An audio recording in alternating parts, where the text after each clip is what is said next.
2 Chronicles 12, Shishak, that's a fun word to say, of Egypt invades Judah.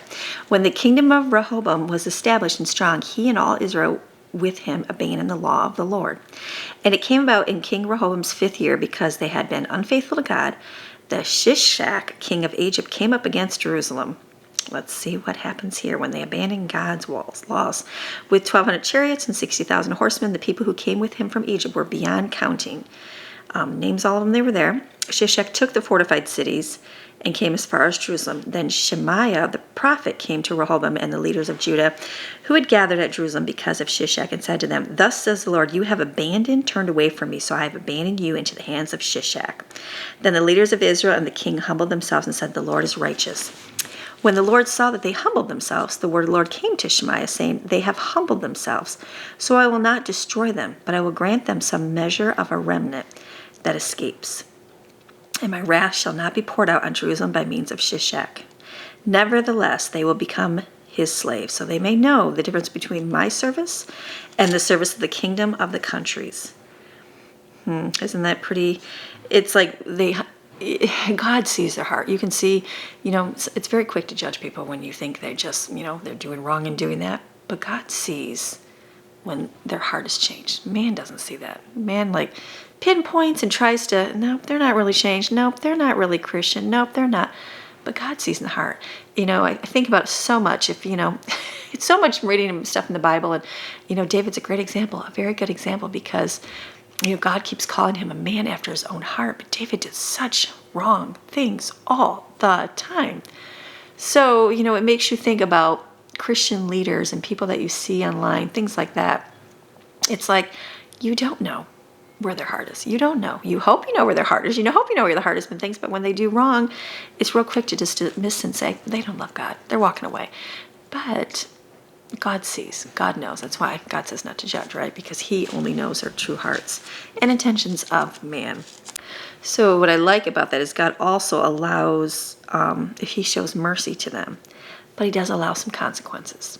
So I think even, in our own life, when we're doing things wrong and we mess up, it's like God will get us back. That's where God says things will all work out for your good. You might have a little bit of consequence, not like you got to be, wrath on you, but it's more like, okay, we chose past, we did things, so there's going to be a little bit of reaping and sowing on things, but in the end, God does work it out for our good. You know what I mean? It's not like he just picks you up and puts you in a perfect setting and no pain and no hurt, because you wouldn't grow. You wouldn't learn. If you never experience loss, hurt,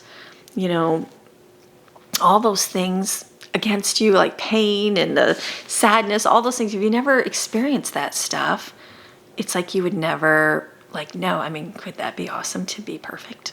Wouldn't that be awesome to be perfect like Jesus and never have anything wrong?